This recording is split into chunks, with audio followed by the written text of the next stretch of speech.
যে March two Dhaka প্রোগ্রামটি 6 August থাকলেও আমাদের উদ্যোগেই বা বিএনপির উদ্যোগেই কিন্তু প্রোগ্রামটি একদিন এগিয়ে আনা হয়, 5ই আগস্ট করা হয়। গত বছর 4ই আগস্ট ছিল আমাদের আসলে অনিশ্চিত ভবিষ্যতের দিকে যাত্রা। আপনি দেখবেন যে মার্চ টু ঢাকা প্রোগ্রামটি 6 আগস্ট থাকলেও আমাদের উদ্যোগেই বা বিএনপির উদ্যোগেই কিন্তু প্রোগ্রামটি একদিন এগিয়ে আনা হয়, 5ই আগস্ট করা হয়। এই 5ই আগস্ট করার কারণে এবং স্পটে কিন্তু ভাগ করা হয় বিভিন্ন জোনে, 10টা জোনে কিন্তু ভাগ করা হয় এই পুরা ঢাকা শহরকে। বিভিন্ন জায়গায় কারা দাঁড়াবে না দাঁড়াবে আমাদের সর্বোচ্চ অংশগ্রহণ ছিল। আমাদের যারা জাতীয়তাবাদী রাজনীতিতে বিশ্বাসী সকলে সেই জায়গায় মনে হয়েছিল যে একটি মানুষজন যে হাসিনার এগেনস্টে সারা বাংলাদেশ এক সূত্রে গেঁথে গিয়েছিল। কিন্তু এই সূত্রটা গাঁথা হয়েছিল কিন্তু অনেক আগে। আপনার 2024-এর 7ই জানুয়ারি ডামি নির্বাচন কিন্তু প্রায় 95% মানুষ বয়কট করেছিল আমাদের ভারপ্রাপ্ত চেয়ারম্যান জনাব তারেক রহমানটাকে সাড়া দিয়ে। তার পরবর্তীতে আপনি দেখবেন এই বৈষম্য বিরোধী আন্দোলনের ব্যানারটা যখন শুরু হইল 1 জুলাই, এটা কিন্তু তখনই শুরু হয়নি, তারও কিন্তু অনেক আগে 2018 সালে। আপনি যে এখন ভিপি নুরদের কথা বলেন না, এই ভিপি নুররা কিন্তু তারও আগে থেকে এই নিজেদের দাবি আদায়ের জন্য আন্দোলন করে যাচ্ছিল এবং ছাত্রদল বা বিএনপি সমর্থন দিয়ে এসেছিল।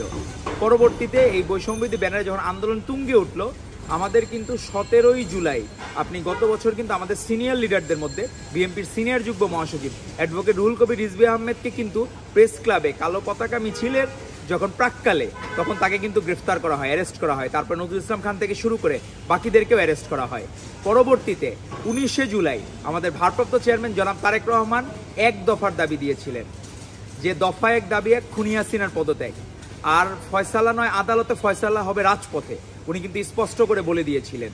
তার পরবর্তীতে কিন্তু মানুষজন এক সূত্রে গেঁথে গিয়েছিল সমগ্র বাংলাদেশ।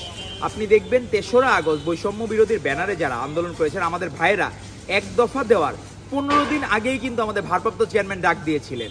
তারা শুধু জনগণের দাবির মুখে কিন্তু তারা দিতে বাধ্য হয়েছেন, কারণ বৈষম্য বিরোধী ব্যানারে যারা ছিল তাদের মধ্যেও কিন্তু লীগের মানুষজনও ছিলেন। তো আজকে এই 4 আগস্টই কিন্তু ঘোষণা দেওয়া হয়েছিল যে 6 আগস্টের মার্চ টু ঢাকা প্রোগ্রামটি একদিন এগিয়ে 5ই আগস্ট করা হবে। এবং 5ই আগস্ট মানুষজনের যে স্রোত ভাঙা, আসলে সেই দিন যে একটা ছিল, মানুষের আবেগ ছিল, সেটি ভাষায় প্রকাশ করার মতো না। আপনি সকল ভাষা মনে হয় থেমে যাবে এই 24-এর গণ অভ্যুত্থানের 5ই আগস্টকে ব্যাখ্যা করতে গেলে। পৃথিবীর সকল ভাষা এখানে বাকরুদ্ধ হয়ে যাবে, আপনি সেখানে ভাষার শব্দ ভাণ্ডার সব শেষ হয়ে যাবে। তারপরেও 5ই আগস্টের আবেগকে আপনি কোনোভাবে ব্যাখ্যা করা যাবে না।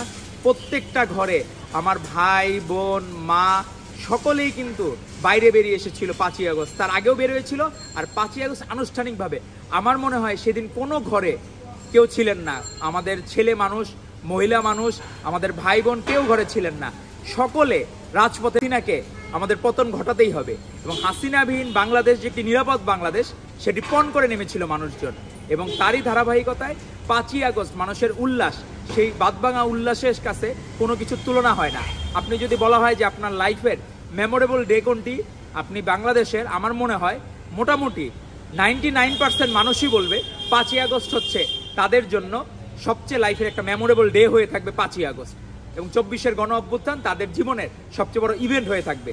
ধন্যবাদ আপনাকে।